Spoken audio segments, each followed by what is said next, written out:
The thing about art, I always say that it's beautiful even when you're painting something ugly. It's transformative too because it takes you from where you are into where you want to be. You're not limited by what you see around you anymore. You can go anywhere your imagination takes you. And people look at you different when they see you through art.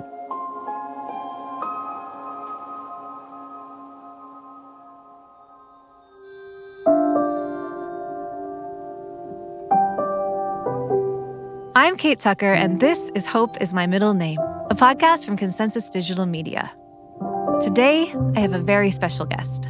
My name is Rahsaan. I'm known as New York. My last name is Thomas, so Rahsaan New York Thomas.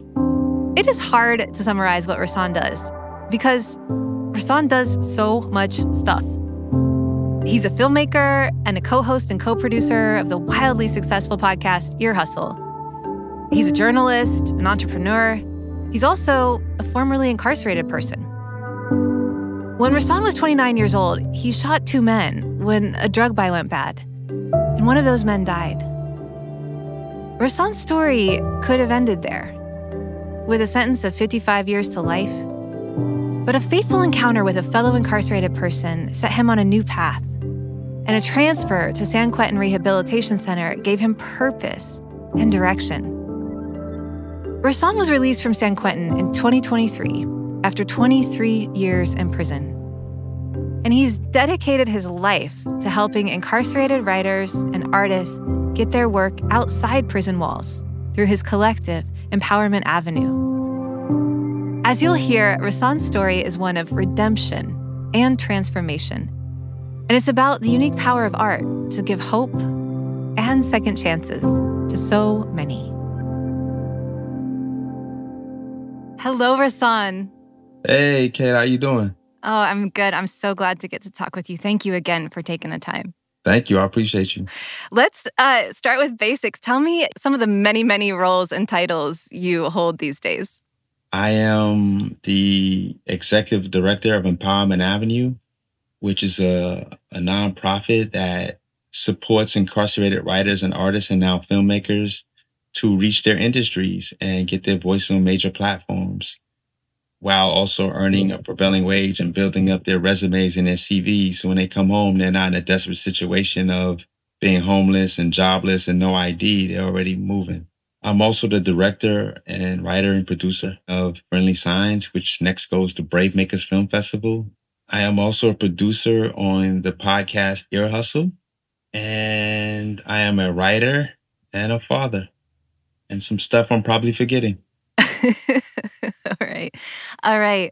Well, if you will, I'd love to go back to the beginning. I'd love to know a bit about, where are you from and what was it like growing up for you? Yeah, I grew up in a place called Brownsville, Brooklyn. And at first it was fun. I grew up in these buildings called Atlantic Towers, which were 2 buildings separated by a hill. The West building's at the top of the hill and my building was at the bottom. But between the hills were these cement paved pathways, perfect for like riding your bike down, skateboarding. It was just fun going outside with roller skates or my skateboard or my bike and just flying down those hills. You wouldn't need to pedal, you wouldn't need to push, you just let go. And the momentum would take you all the way down the hills, around the bottom and almost halfway back up before the momentum ran out. But, drugs hit. They started taking money from social programs and resources got scarce. Parents became addicted to drugs. Kids, started acting up and it just got more and more violent. I got caught up in it. In what ways do you think your environment shaped you and shaped your vision of who you could be? Yeah, you get faulted by a system, by the choices you make. But when you have a multiple choice test, where it's be the victim and endure being a victim until you can graduate from college and hopefully save enough money to get out this environment or fight back or do nothing. Those aren't good choices, none of them. Yeah, you need some new choices. And I didn't know how to create those new choices. I was a kid, just going with the choices in front of me. Right. So today, your life is totally immersed in the arts. I'm curious, when you were a kid, did you have any exposure or involvement in the arts? And do you remember if you thought about creativity much at all? Yeah, I would doodle. Like on all my homework, all my notebooks, I would draw superheroes and just little stick figure characters. And my mom encouraged it. She took me to these art classes at Brooklyn College. I was still like a preteen. Mm. But instead of encouraging me to do art, it kind of discouraged me because I was in the class with like artists who were amazing. Like, and I didn't feel like I was on their level. Like my little doodles don't look nothing like that. So I kind of tapped out after one perspective line drawing class. Okay, so I have so many questions about your art and creativity, and it's actually what drew me to you in the first place. But first, I want to talk about the period of your life when you were in prison and how ultimately it was such a transformational time for you. But we're not going to go into the detail on your crime because, as you said, it's not who you are. After you committed that crime in 2000, you were sentenced to 55 years to life. And you were sent, I believe, to Calipatria State Prison in California? Yes, that's the first maximum security I was sent to in California. And so while you were there, you had this meaningful kind of interaction with this guy named Samir. Yeah. I'd love to hear that story and what you think it was about Samir that really made an impact on you. So at the time, I was very angry. I was convicted of second-degree murder and attempted voluntary manslaughter with gun enhancements. And I felt like my conviction made no sense. I felt like even under the DA's theory, they had guns and they started it. And so I was super angry because if they had guns and they started it, by law, that's manslaughter, but the jury never got the proper instructions. So I got a split verdict where they gave me attempted manslaughter for one guy. You know, I can go on and on. But the bottom line is I felt like I was jerked in court. So I was just mad at the world. And I was running around with that anger on my face, evidently. And one day, this old Muslim man just walked up to me and said, you know, there's nobody you can harm that's going to get you out this prison. In fact, that's going to make it worse. And it just blew my mind that this guy didn't know me. And he just walked up to me out the clear blue sky and said that and walked away. Yeah. And so I think the shock of him singling me out to make that statement to me really got to me. And then I just went around thinking about that. Like, why did he say that to me? What does that mean? And I started thinking about Muhammad Ali and how Muhammad Ali gets his opponents mad on purpose. And they're so mad that they go hard and trying to knock his head off, but really they're just tying themselves out so he can pick them apart. And I realized my life was doing that to me. Like every time I got to a decent level with my career, with working or with anything, I would get mad and I would explode in a rage. And then next thing you know, I'm facing criminal charges. And even if the charges work out in my favor, I sat on Rikers Island 18 months. So, and then I have to come home and start all over and try to get back into the life, right? And it gets harder and harder each time. And so I realized it was destroying me and I wanted to do something different. I also realized that all my life I fed into the wrong odds. You know, like in my neighborhood, only 3 out of 10 people make it. And instead of doing everything I could to be one of the 3, I embraced the 7. And so I wanted to try something different and not give in to hopelessness. Not give in to they're going to kill me anyway, right? I've been thinking like that for the longest. I'm supposed to be dead by 18 and here I am 29. So I need to start planning to live. I mean, and I became a believer, meaning a Muslim. And I felt like even if I never go home, let me at least get it right for the next life. So in 2013, you are transferred to San Quentin and you start working in journalism there at San Quentin. I'd love to hear how that started and then how you met Claire Gelbart and what made that friendship so important. It all started in 2005. Around then, I decided to be a writer because I thought maybe if I never go home, what could I do? What could I possibly do to make my sons proud of me? What could I possibly do to take care of them so they don't follow my footsteps? And writing's the only possible thing I can think of because under California Penal Code 2109, it's one of the few exceptions for a incarcerated person to be able to earn money while incarcerated.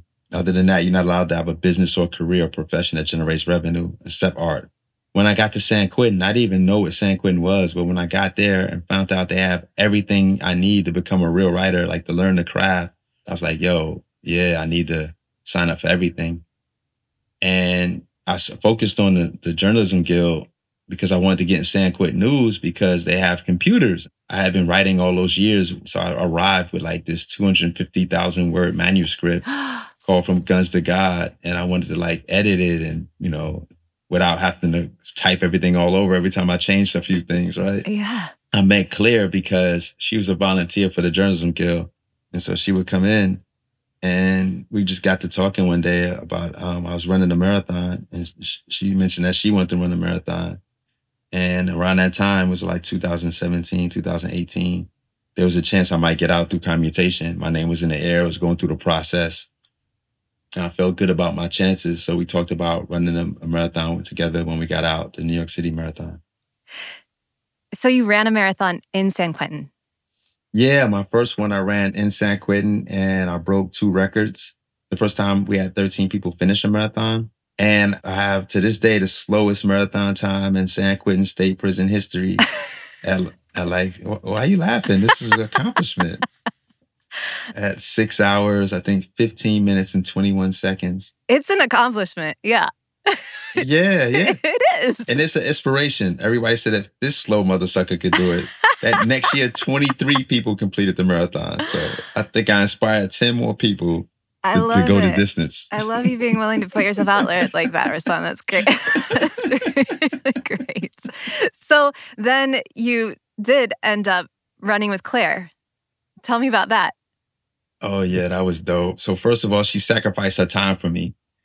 She runs in the 3:30 range, 3 hours and 30 minutes. So she ran the marathon with me at my speed. And my speed, as you know, is not hers. And so Brooklyn was amazing. The crowds were out there. It felt like coming home from prison or something. Just everybody showing you love. They had people with these signs everywhere. And then all these little kids had their hand out. And so you don't want to just leave them hanging with their hand out. So you run over there, snap them 5, run back on track. I ended up doing that most of the race. Never seen so much love and so many people come out to support. That's amazing. Well, listen, we're getting ahead of ourselves because I still want to hear a little bit about what happened in San Quentin. You got involved in so much beyond just journalism. Let's talk about Ear Hustle first. For people who haven't yet heard it, could you explain what Ear Hustle is? Ear Hustle is a podcast that was started in San Quentin State Prison by Earlonne Woods, Nigel Poor, and Antoine Banks Williams. And it's about life inside. And then it graduated or elevated to life on parole or life after incarceration once Earlonne paroled. And as a podcaster and a producer on that show, what drew you to doing that versus just writing? I mean, and what was the learning curve like for you? So Ear Hustle was just a more powerful medium. Everybody was like writing and telling stories and trying to reach the public. And this just did it. Like the first episode has, I think, over 3 million downloads right now. But even back then, it was the #1 podcast on iTunes for a little while. It just kept winning awards. And I just wanted to know what that magic is. What's that formula? And when I got the opportunity, because Earlonne found out he was going to parole early due to a commutation, I jumped on it. I applied for the job. And thank God I got it. And what I had to learn first and foremost, because I came there with a spirit of a journalist and I wanted to do these, some journalism type stuff. And they told me, slow down. We don't do that here. We just tell stories. And at first I was like, wait, whoa, do I want to be part of something to just tell? I don't want to just tell. But then I realized telling stories is more powerful. Yeah. Nobody's trying to buy something. You're trying to sell them something. Or trying to tell them what to think. But if you just tell a story, it just has such amazing effect. And I can't directly correlate things, but I really feel like the popularity of Ear Hustle really helped change laws and change hearts and minds and just shift society's thinking towards crime and what crime is. Because we think crime is evil or bad choices and we don't look at it like it's really society boxing people in and then not handling it well, how to get out.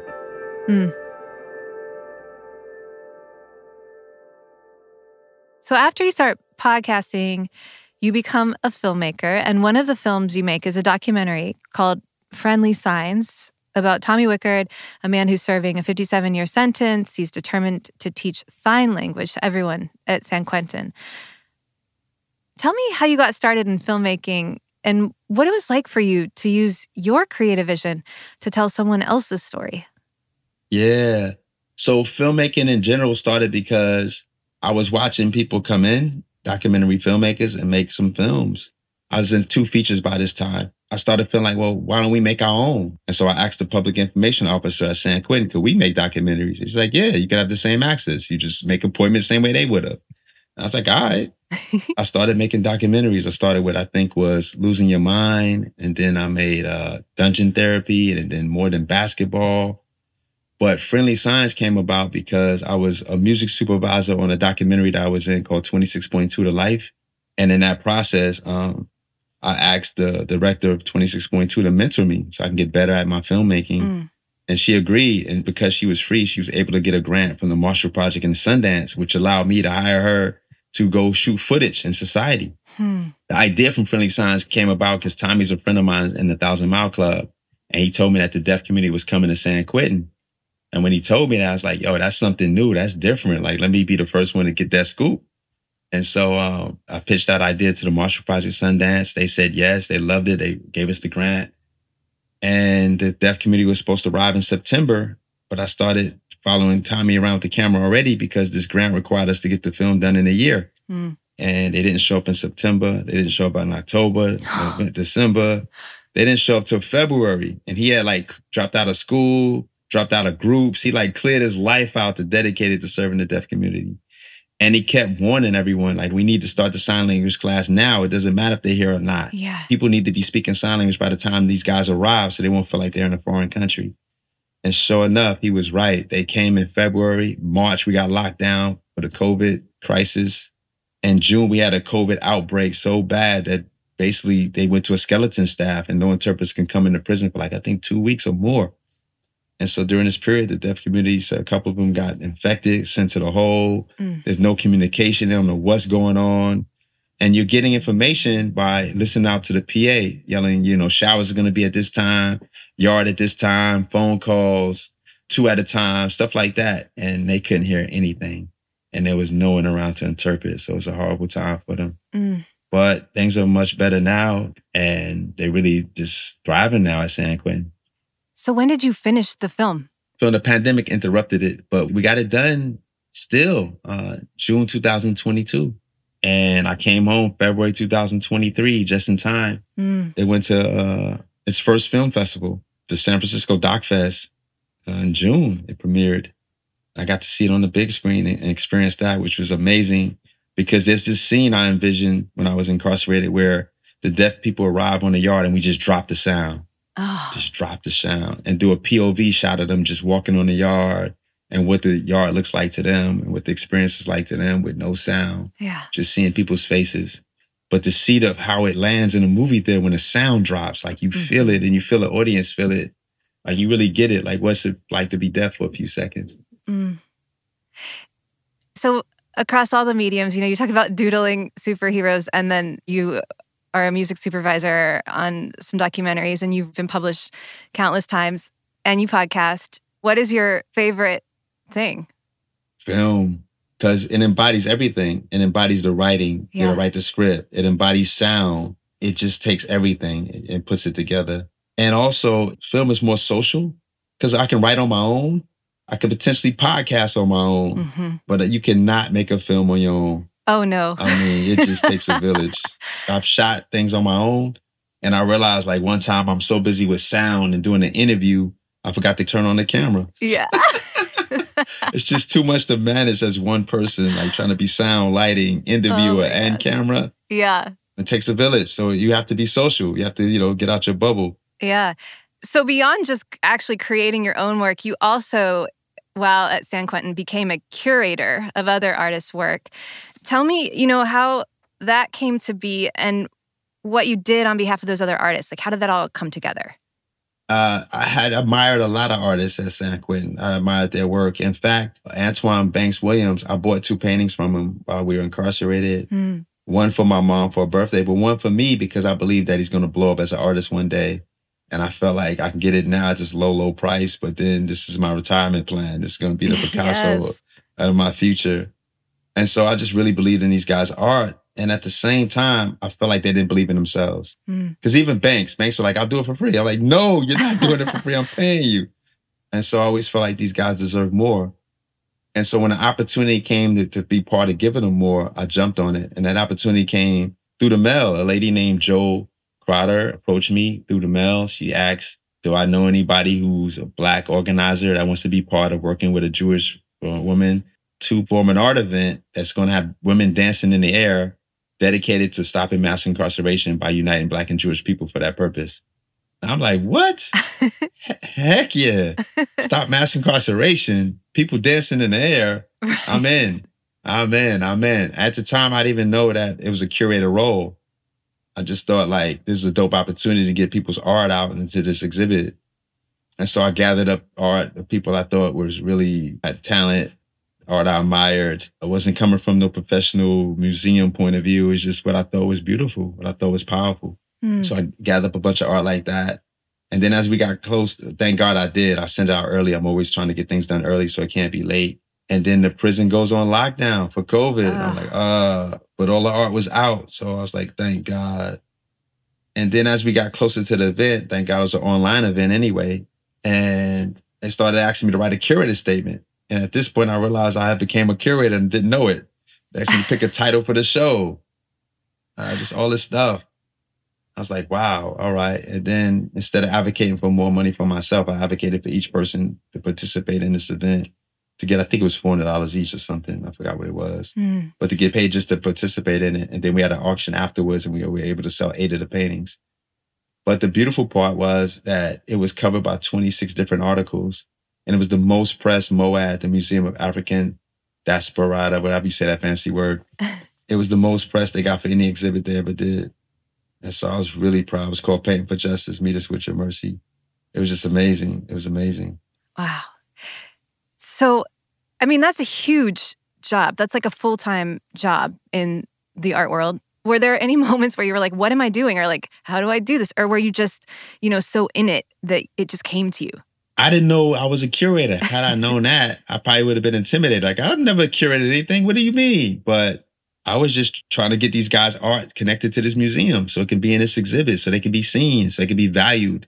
You know what I mean? So they can just stop giving their art away. I know guys are so remorseful and they want to redeem themselves with society and so badly. But at the same time, like, you have to know your worth. And if you're going to pay your restitution, you have to get top dollar for your art. Otherwise, you're going to parole still in debt to state imposed restitution, Yeah. Yeah. So if you give your paintings away and you still owe $10,000 in state imposed restitution, you're still going to owe $10,000 in state imposed restitution.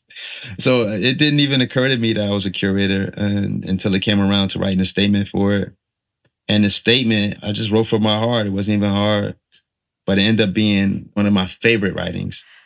Let's talk about art and redemption, because what you just described, the difficulty artists have with valuing their own work and the unfortunate willingness we have to just give it away. And also the way that society exploits that and, says it's for exposure and all these other things. Speaking of kind of just the different effects it had on people's self-worth, people's, healing, people's self-image, like, are there any stories you could share about some artists you saw really step into their own through that process? I would say maybe Lamavis Camendo Waila and Stan Bear, 2 people I know that really emerged differently from that experience. First of all, they would cut out the clippings of their stories with their artwork in it. Yeah. Yeah. I feel like it gave Stan more confidence. And he would start demanding more for his art.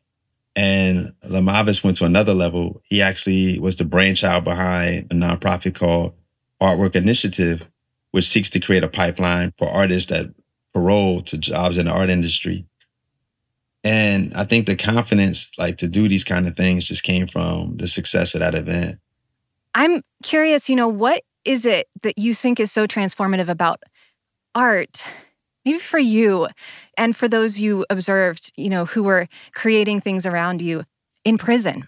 So the thing about art, I always say that it's beautiful even when you're painting something ugly. It's transformative too because it takes you from where you are into where you want to be, because there's no limits to your imagination. There's no limits to what you can put down on that canvas, or for me, like how I can tell a story or a spoken word piece or craft a narrative. You're not limited by what you see around you anymore. You can go anywhere your imagination takes you, and that's special. And people look at you different when they see you through art. There was a film called Tehachapi, where amazing artists like painted portraits or took pictures of like all these guys on the yard. And in doing so, you could see the humanity in the pictures, right? It wasn't their mug shot. It's an art shot. Does two other things that are amazing. One, it gives you purpose. And when you're in prison, you have to have a purpose. If you have a multiple life sentence, you need a reason to live. You need something to look forward to. You need something to do that's positive. Otherwise, you're just staring at the noose all day, right? The other thing that art does, it brings people proximate to you. It's a conversation starter. It brings worlds together. It gets people to come into the prison to like want to be part of the William James Art and Corrections program or the creative writing class or the media center where films are made, right? It just brings people proximate. And in those meetings, anything can happen.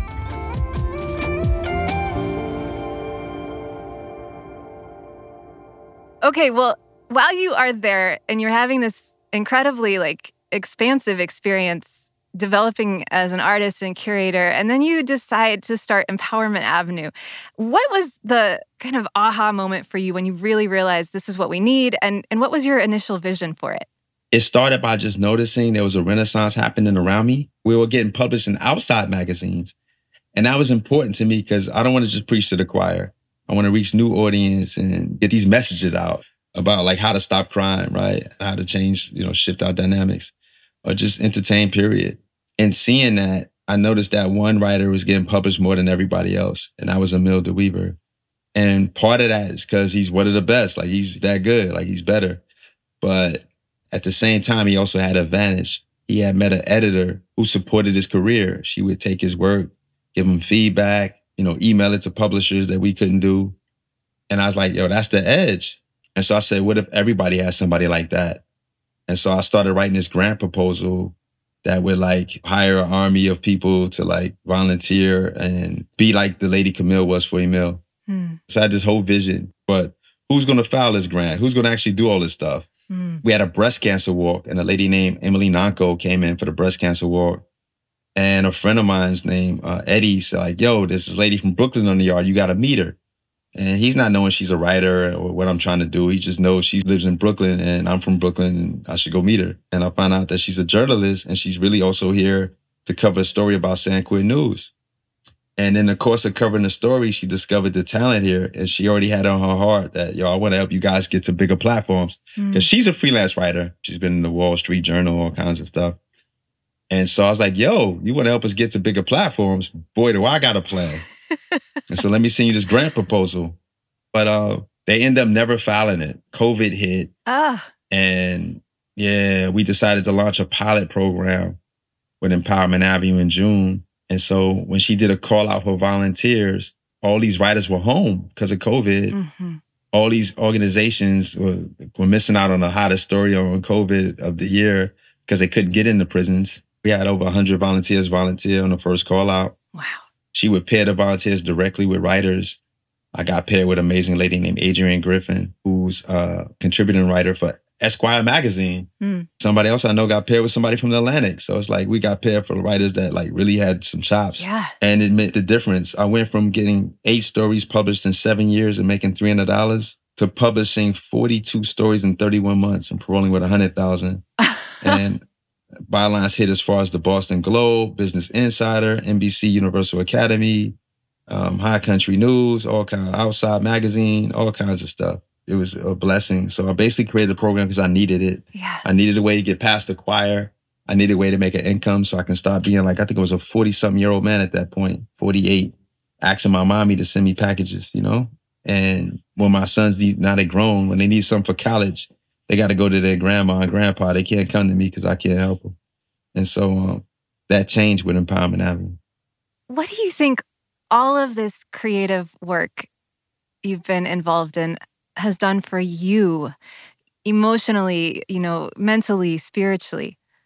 I feel proud, first of all, and grateful. I feel grateful to like come home, to already have savings, to already have a career, to just walk out like right into life already moving. But more than that, art has been a vehicle to empower others. And that's what's most important to me. In fact, I co-produce films with currently incarcerated people. And I have films, ideas I want to do, but they're all on hold because I feel better about helping somebody incarcerated make their film the way I got a chance to do. That means more to me to give those opportunities back. And so art for me is not just beauty, it's a path to empower people, to get people paid for their work. So people are not coming home in a desperate position of $50 in a bus ticket and no housing, no clothes, no job, and no ID. It's a way to empower people. And at the same time, it's a way to get people to see the beauty and humanity in us. It also, like, when it comes to the writing, you get to reach people that you normally don't reach. It's not the San Quentin News. Like, we've hit the New York Times 3 times, right? We hit Rolling Stone magazine. Like we're hitting everywhere. You never know where you might find a incarcerated voice popping up and getting that different perspective.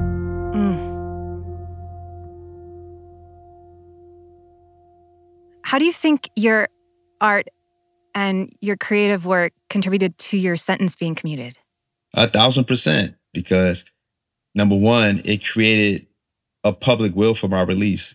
In fact, everybody that was outside the prison when I was standing there were mostly people I work with in some capacity. And nobody out there was my family. My family did not make the trip. You know what I mean? They're your art family. Yeah, I call them my Bay Area family. But yeah, definitely family in a different way. Yeah. But what I'm trying to say is that I created a community through art. I created communities through film, through writing, and through social justice, and merged all these communities together. And that's who got me out.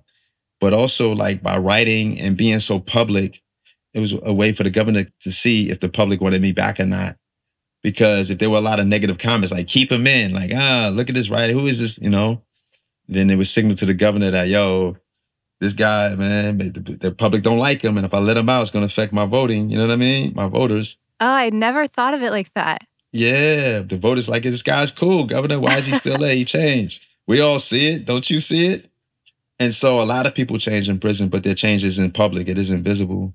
But my changes is very, very visible by just being in all the documentaries, but also, like, creating art, like you said, being part of the El Hustle podcast, producing episodes that also get to be in, writing pieces, you know, it just make my change very visible. So your sentence was commuted in 2022 and you were released in February 2023 after 23 years in prison. And, you know, you talked about your art family on the outside, ready for you, waiting. Take me inside your head. I can only imagine how mind-blowing it must have been to cross those gates into just that moment. Like, what was it like for you? How did it feel? The short story is amazing. Like, amazing. Like, just to walk out and literally, like, 50 people are waiting for you to come out the prison. And, you know, I got to hug 50 people. And a good 10 to 15 of them were people that came into the prison as volunteers, and you aren't allowed to touch them. So there's like this force field around these people for all these years. And the force field was finally off. And so I got to hug everybody, Nigel included, everybody. So it was beautiful. It was beautiful.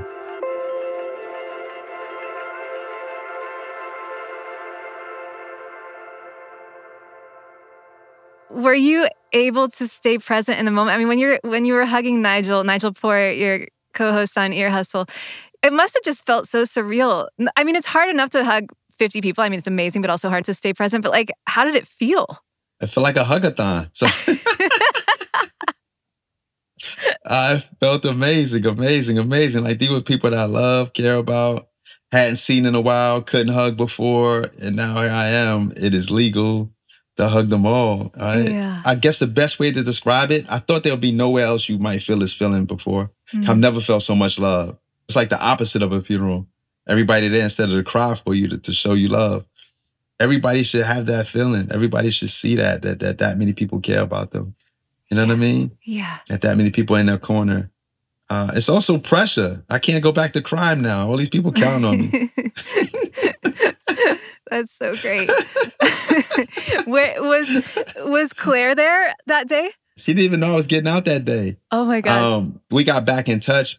I DM'd her and said, man, I'm home. Start training for the marathon. I was kidding. She took it serious. She's like, yeah, we had a pact. We're going to run the New York City Marathon. I was like, uh-oh. I said, all right, if we're going to do it, then it needs to be a fundraiser for Empowerment Avenue. It needs to be for a purpose. It's amazing. Well, yeah, you had so much to do, right? Straight out of the gate. So what are you focusing your energy on these days? I mean, there's just so much. Yeah, just what I'm lacking is a social life. I work, work, work, work, work. I am currently making films. I am currently in the film festival circuit with Friendly Signs. I am the co-director along with a lady I call Cousin Corey, playwright Corey Thomas. We're co-directors of the San Quentin Film Festival. Mm. And so this is going to be a film festival that takes place at San Quentin, October 10th, God willing. And it's backed by everybody like Tribeca, American Documentary is coming. The opening night film is Sing Sing. The closing night film is Daughters. Mm. God willing, the cast of those films, or at least people from those companies come out. A24. We got Scott Budnick coming. Just, it's going to be amazing. It's so incredible.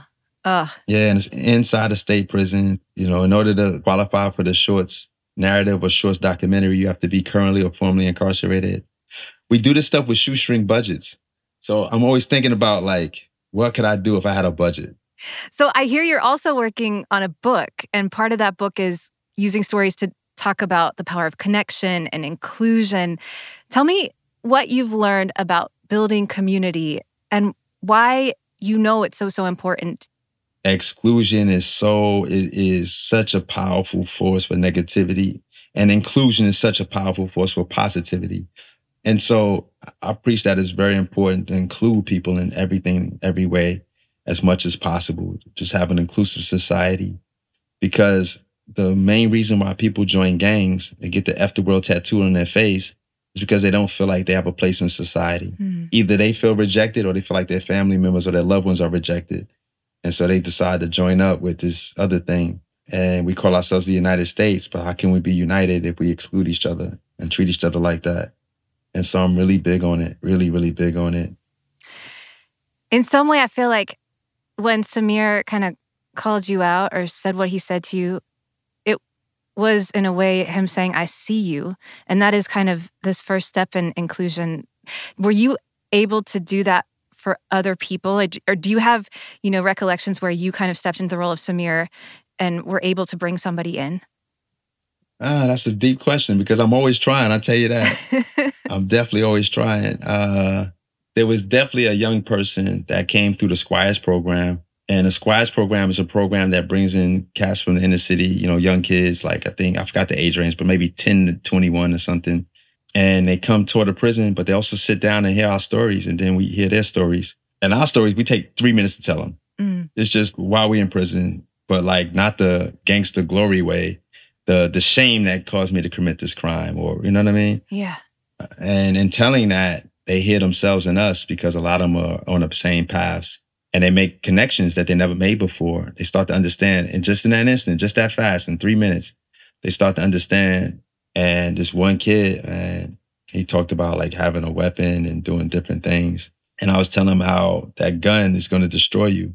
It's going to make you either kill or be killed. And either way, you're going to lose or you're going to get life in prison. Like, you're not going to win. It's not the way. It's going to make you worse off in the long run. And there's better ways to deal with certain situations. And I told him that, and he left. And I didn't know if I would see him again, how things would work out for him. But 6 months later, he came back to the program. And he said, man, I didn't come back because I need this. I came back to thank you. You know what I mean? Like what you said got to me. I got rid of the gun and I'm doing good right now. And I just wanted to come back and thank you. And so that definitely let me know that words have power. Yeah. So how has it been for you in your own transitional period? I know you came out with like huge plans and you were already ready to go. But I mean, how has it felt? I would say in general, I don't miss the prison, but I keep going back. I've been back at least 12 times. I'm coming back with hope. I'm coming back with opportunity. I'm coming back with a film festival. I go back as a society professional journalist, volunteer. I go back when they ask me to come speak at different events. And so I say I don't miss it, but I think that place definitely means a lot to me as a landmark. Just a lot of things happened for me there, like just so much. The people I met, what I was able to accomplish, and the people I accomplished it with. But most of my family there is either out or getting ready to come out. But like the laws is changing, mentality shifted. Yes. And I was in a circle where everybody's, striving to do better, and it's working out for them, There's only about 2 or 3 people left.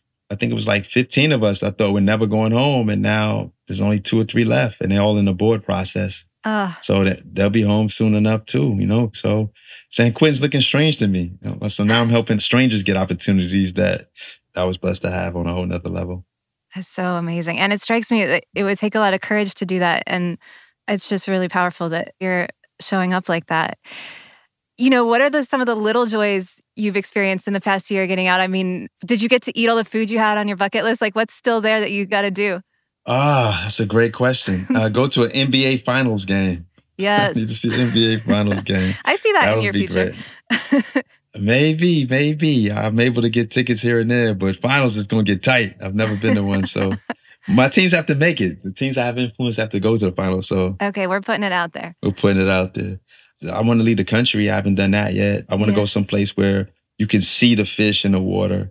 That'd be a new experience, and have like white sand, I've gotten to see a Broadway play. I've gotten floor seats at a Brooklyn Nets game. I've going to a Warriors playoff game against the Lakers. I've gotten to eat at so many different restaurants, so much good food. I've got to jump in the lake in Chicago. I got to go to Atlanta Film Festival. I'm just blessed, just grateful. What's giving you reasons to hope these days? The fact that formerly incarcerated people keep winning Pulitzer Prizes. What I was worried about is that Empowerment Avenue was a moment during COVID. Reporters couldn't get into the prisons. The only way we can get the scoop. But now the demand for incarcerated voices and art is going up. And films about incarcerated people are going crazy. There's some really good ones, like Art and Crime is amazing. I just feel really hopeful that funding is shifting our way. We're being viewed as real filmmakers. And same thing with art. I'm really proud of Jesse Crimes and Jared Owens and all the writer return guys, because they came from prison doing photogenic art and they got out, they studied art, and now they're making real money, they have real careers through art. And so we're being accepted into the art world, the film world, the writing world. We're being included in society. And if you want to stop crime, if you want a better society, a better world, a real United States, it's inclusion. So I love it. And then one other thing, Empowerment Avenue, two of our writers have fellowships from prison. And so inclusion is going to a whole nother level where it's going beyond the bars, And so I'm really hopeful that this trend can continue and we can show that you can have a society that has a lot less crime. I want to say no crime, but evil does exist, so it's hard to eliminate completely. But a lot less crime that's somewhere close to a utopia without bullets and handcuffs. It has been such a joy to talk with you. Thank you so much, Rahsaan. Thank you.